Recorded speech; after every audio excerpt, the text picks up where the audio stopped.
Got a question? Ask Tom. This is Ask Tom Live from Home Show Radio. To get your questions answered, go to HomeShowRadio.com and fill out the Ask Tom form. Now, here is Tom Tynan and Charlie Mosier.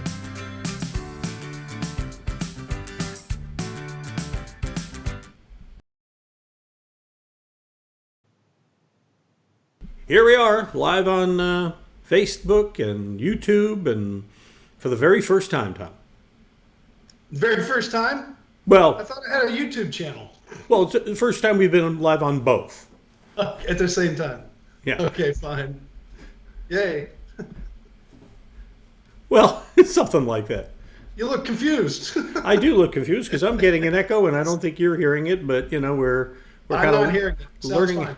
We're learning how these things are working. So, well, hang on. I'm actually fixing something there. There, I fixed the echo. So okay. So now I'm unconfused now. Yeah, echoes are no fun. No, because they're fun. You've done that on your show, right? Yeah, I don't like it at all. All right. So if you are new to us, because this is the first time we have been on the YouTube, welcome. This is Facebook Live. We do this every Thursday morning at 8:45. I'm Charlie Mosier, and he's Tom Tynan, the host of Home Show Radio for 33 years or something like that? Something like that. 33 and a third. I think we figured that out last week. It was same as an LP. So, yes. And then what we do is we answer the questions you send us at HomeShowRadio.com, and we also get a visit from one of our Home Show Pro guests.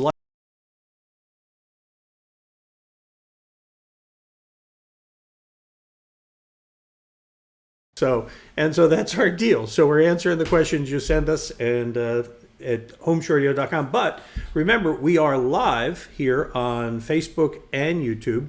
So if you want to go ahead and send us your questions live right here, you can do that too. Just by filling out the comments and sending it, it'll pop up and we'll put it on the screen and we'll answer your question. That makes sense? I'm good with it. Okay, all right. Sure. So let's get to our very first question. Our first question comes to us from Ed in Addison, and he says, I know you're not supposed to caulk the bottom edge of a cement board siding to the house, Tom. That being said, we've had 3 different bee swarms move into our house at the junction of the siding and the brick in the last couple of years, all in different places on the house. But nevertheless, they moved in. Could caulk stop this pest problem once and for all, Tom? What say you? You can caulk it if you want. It's not going to be a big deal. I don't know why the bees are finding their home in there, but they tend to like it seems like. But yeah, if they want to caulk it and see if it helps, I don't have a problem with that. It shouldn't hurt anything. It's siding. But I mean, is this a question of where pests, that they find their way back, just like mice and squirrels find their way back? Is this a homing?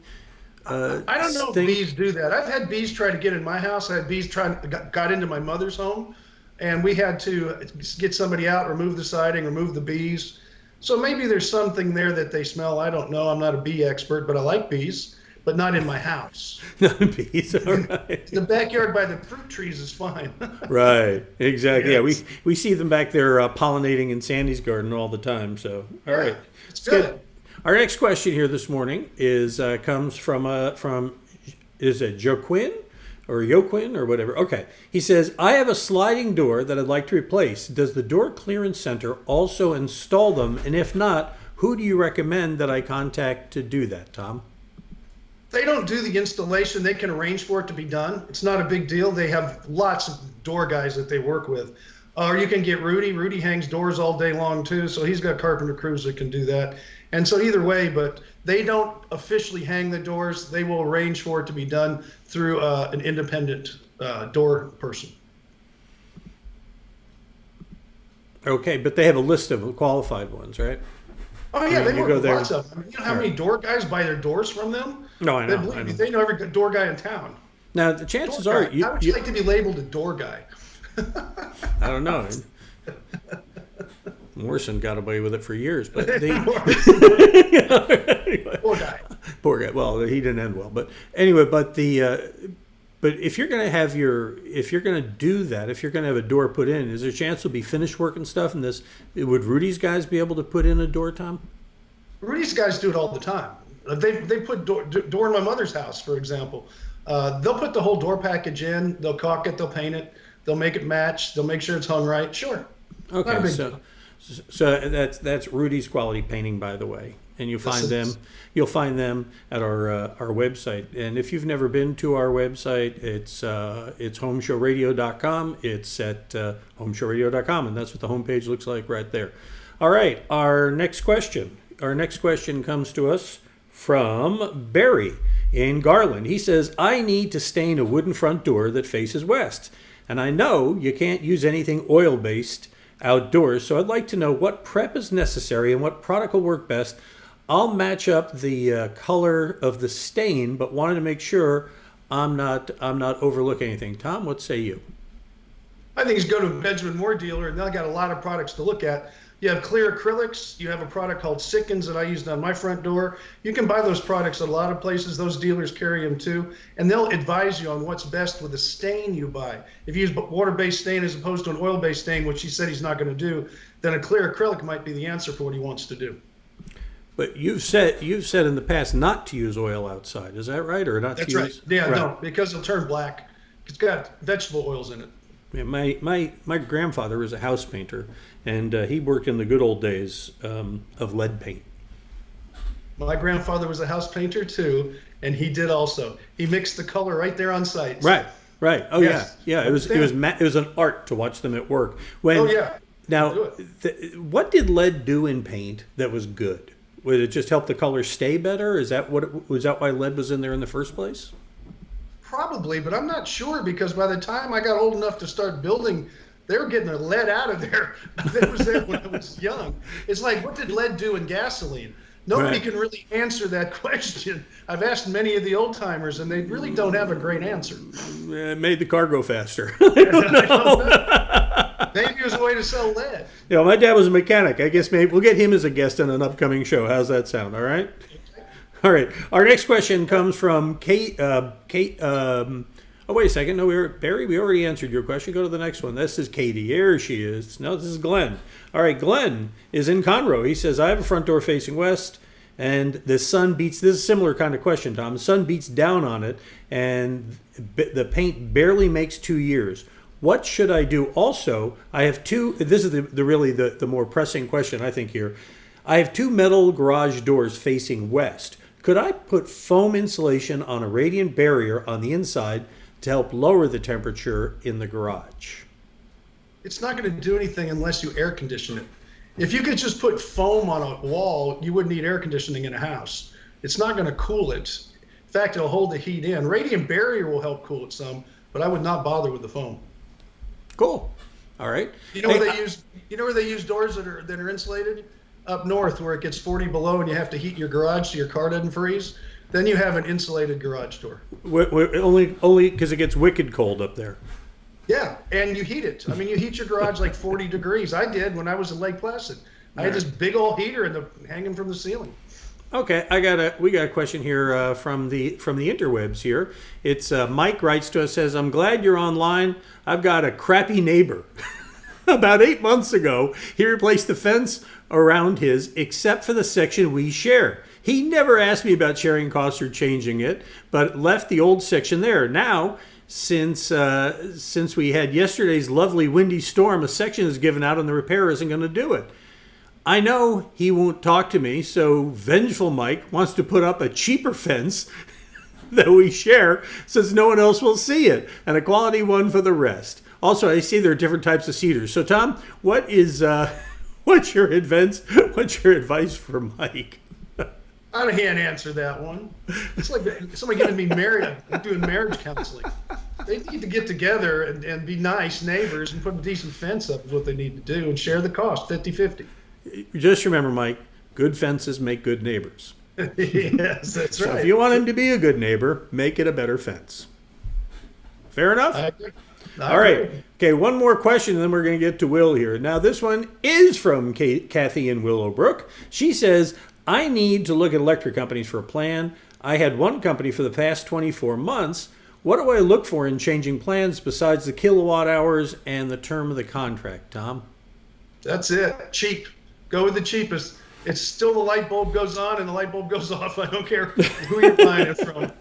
I really don't care. Go with the cheapest and do your shopping. What I want to know is, why is it that electric companies don't want to keep you as a customer? They want to keep you. No, they don't, because when it comes time Yeah, for they renewal, just fishing to get you in, and then they hope you forget. right? And A lot then of people do. I mean, how long were you with that one company? I'm not going 20 to get years? into that I'm not going to get into that story. It's an expensive. And It's you an wouldn't expensive. listen to me. When you finally changed, you realized the light bulb went on and the light bulb went off, and you saved about $400 a month. So Are you done? no, Are you done? I want to help her. Just go with the Yeah. cheapest. It Yeah, go doesn't with- matter. go with It's the still cheapest. electricity. And put a little post-it on your calendar to remind you that the day is coming. Because what will happen? Tell them what they're happens, supposed to- Tom, when they're supposed to when put the it on your contract bill. expires. They're supposed to put that on your bill and give you notice. Right. That's part of the rules. So read your bill. But what happens if you don't do that? If you forget and your system continues on, they put you on a month-to-month rate that bears no resemblance to the deal that they signed you up for. That's right. That's why you have to shop. That's Time right. to shop so, again. So be mindful. It's just something else you're going to have to do. And this is getting to be pretty much the end of the time of year when you should be changing. Isn't the time about to get expensive again? Yeah. In fact, I got to shop mine here in the next few weeks. Maybe even do it tonight. It's time. Yeah, and so when you do this, she's going to want to look for like a 6 month, a year. What's your advice? Well, a year would be fine. I was on a 2-year. My 2 years just running out. It just depends if it's a good rate. Just lock in. I don't think you're getting a real cheap price for more than 2 years. Okay. So nobody's going to go for a 5-year plan. They just don't. I don't even think they offer plans that long. Yeah, Chad just added. He just came in. He says that especially counts if you auto pay. By the way, if you It will give you a reduction right, if you auto. Yeah. if you auto pay, you bet. I But mean, I'm always worried 1 0 too many, and I auto paid every penny in my bank account, and it's hard to get it back. that happened to me years I don't ago. auto pay. Yeah, that happened to me years ago with MCI. Remember them? So, Yes. And it was right before they're going out of business, and I had to fight to get my money before. Yeah, and you have none in the bank. They just empty it out. All right. So it has come time, Tom, for us to be joined by one of our home show pros, Will at Right Touch Electric. He's one of our. This is a page here on our homepage there at website. One of our home show pros, Will Burns, runs Right Touch Electric here in Houston, and he does. They do a lot of good voodoo.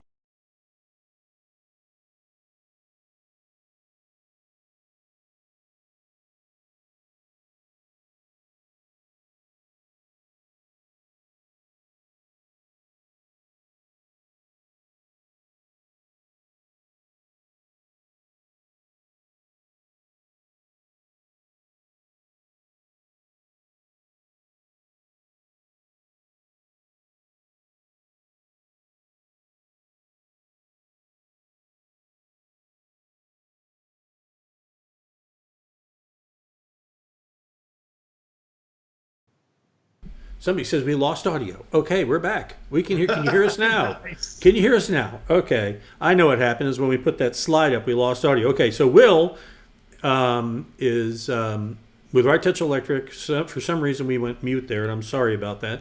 I'm still learning how to run this equipment, for God's sake. Okay, so just bear with us here. But anyway, yes, everybody's saying yes, they can hear us again. So it's very affirming.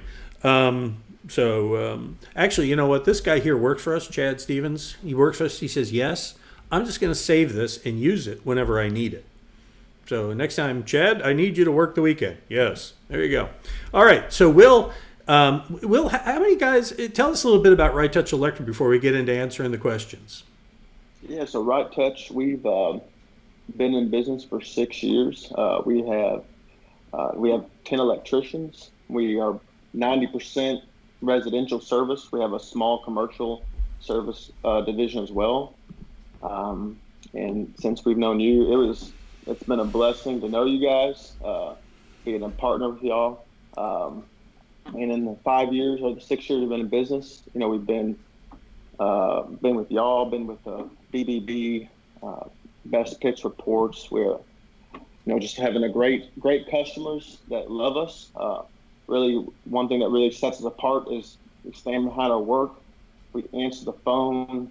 If there's ever issues, we're just there. We're always there. So I'm excited to be here today and glad to be with you guys. Well, we're blessed to have you as one of our home show pros too, Will. And so we got questions though. We got electrical questions. We got a highly charged show ready for you today. High voltage entertainment. So wire in. I can tell. I've run out of all the ones I can think of off the top of my head. All right, so Why don't you ask my question? I got it. Joe in Richmond has your first question there, Will. Okay, he says, several electric service companies have recommended I get a new panel because it's showing signs of oxidation. Is this true, or do they just want to sell me an expensive something? I don't have a photo. I don't go inside the panel. He says there are funnier ways to die. Yeah, I guess there is. But so with that, oxidation is serious. Now, something that without being able to look at the picture, you just have to be able to look at it and see how serious it is. One thing that we go off of is a 20-year panel. If we look at a home and the panel's over 20 years old, we're gonna recommend to the homeowner to at least try to start saving up for it, plan for it. The other thing we look at is the installation. If there's a poorly installed system and there's oxidation on it, then you should consider upgrading it, because one thing we say in our company is, electrical work is done in two ways. It is done under emergency or under preventative maintenance. So you never want to do any electrical work under emergency basis. So the age of the panel is a big indicator on when this will need to be upgraded. This oxidation you're talking about, for the rest of us who don't see the picture, what does that look like exactly, Will? So it discolors. So there's a metal portion of the panel that contains the electricity that the breakers connect to, and it will start to discolor. It'll look like rust. It'll have like a white dust. It'll start off white, and then it will start to turn more black. When that happens, you can start to create arcing in the panel, which will eventually become serious. So you definitely have to keep an eye on it. What he said is about not trusting the electricians that have come out is very common. You need to find somebody that you can trust. That is very important. Fair enough. I can think of one. Yeah. Hey, Will, what are the breaker boxes that need to be replaced? You got Federal Pacific, Zinsco. What do you got out there now? So Federal Pacific and Zinsco, those are the most dangerous ones. Now some of the, I guess, newer age, like the ones from the 70s and 80s and 90s that are now obsolete, or Challenger, Bryant, ITE. Those three brands also you should highly consider upgrading at this point. I've never heard of those brands, so I guess that you should. All right, fair enough. I mean, David in Pasadena has our next question for you, Will. He says, every time my AC kicks on, my den light flickers. It's the only one in the house that does this. Why is that? So what I think's going on with his home is that a lot of people don't realize this, but the AC has two major components. It has the outside condenser and also the upstairs, like in the attic, the blower or the heater. And so if in his home only the den light is flickering or dimming, then I believe that the circuit for the den light is also connected to the furnace. And if that's the case, he really needs to get that checked out. And what we always recommend at that point is to run a dedicated line to your furnace. That is a very expensive appliance in your home, and you don't want anything else connected to your furnace. What can happen is a surge can take place with if there's a dim light and something happens to the light fixture, it creates a surge effect, and now you have a furnace that's compromised or something goes wrong with it. So fair enough. Tom, you ever run into problems like that with circuits that are run bad in a house? Yeah, my beach house was a mess. All those Zinsco breaker boxes that I had. Oh, you had a Zinsco down there? Oh, yeah. It's still there. I don't own it anymore, but it's still there. That thing was a mess. I'm surprised it hasn't corroded away. It's bad. It might have been by now. I sold the house after hike, so that was 2009. It's So, good that real estate is sold as is.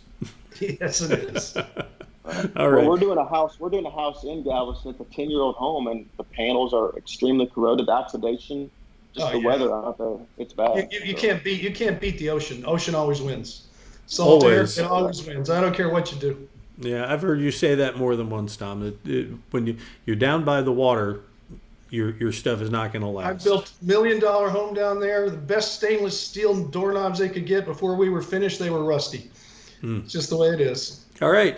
Ed in Hercules, California has our next question. Got a couple GFCI kind of questions for you, Will. He says, what causes the GFCI outlet to blink red even after I reset it? The green light stays on for about 5 seconds, then starts to blink red again. Does this mean that I've got a faulty one? So there's a lot of different GFI manufacturers, and they all have different, colors and blinking lights and things like that. But what I think's going on with Ed's situation is it sounds like he has a newer type GFI.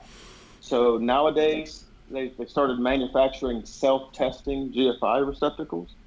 And so most people don't do this, but we're supposed to test all our GFIs or smoke detectors or arc fault breakers once a month. People don't do that, so they started manufacturing self-testing ones. So if it's blinking and it continues to blink red and the GFI continues to trip, that's an indicator that his GFI is bad and he should replace it. If he does replace the GFI and it continues to trip, then he may have a problem internally in the circuitry. Tom, I wish I had a nickel for every GFCI question we get. That's one of the top 20. Yeah, it really is. And so They're complicated, but they're complicated, but they irritates save me. lives. Just get rid of the things and take your chances. take your chances, right? Take your chances. Stay away from the pool. Don't put the toaster next to the bathtub, No, that's right. Yeah, you don't want to wake up with your foot in your George Foreman grill either. So, all right. So that's Will. Thanks a lot for helping us out this morning. Will is like one of our home show pros. I'm going to see if I can put your picture up again without muting everybody real quick here. This is Will's page here on our website at HomeShowRadio, and you can connect up with him, learn a little bit more about him, and he's there for you. He's one of our many home show pros. Will, thanks a lot for being here today, and we appreciate having you part of the show. No problem. You guys have a good one. All right, buddy. Thank you, Will. So, bye-bye. Tom, so there goes Will. Tom, what's up with you this weekend? You got a full show? Yeah. Saturday 9 to 12 and Sunday 8 to 11, and Danny, of course, 7 to 9 on Saturday. He's talking about the Garden Pros. The Home Show Garden Pros is our collection of we got together the best independent garden centers in Houston, 6 of them together, and they're on every Saturday morning from 7 to 9 answering your questions along with Danny Milliken, who's the executive director of OBA. And if you want to know what that is, it's not a musical instrument. He'll explain to you what that is on the show. There you go. So you got to tune in for that. But that followed by Tom and all that. Now, if you want to send us your questions for our show so we can put them on this or in our Ask Tom videos. Let me get this thing up here. There you go. That's our website. That's the Ask Tom. That's the website. And right there in the middle is the Ask Tom button. You click on that, send it in, and we will be able to answer your questions just like all these other ones. So that's our deal. And remember, you can follow us on Facebook if you're watching us there, or on YouTube, our very first YouTube live broadcast today. And as you can see, Tom is just electrified by the experience. Do the Joe Biden thing. I'll go like this. That means I'd have to do the Hillary thing, and I'm not going to do that. Okay. All right. So that's the show for this week. We will be back again next Thursday at 8:45 again with more of your questions. You can send them in to us, or we'll be here live. You can post them. Something comes to you. Just be here next Thursday at 8:45, and look forward to seeing you then.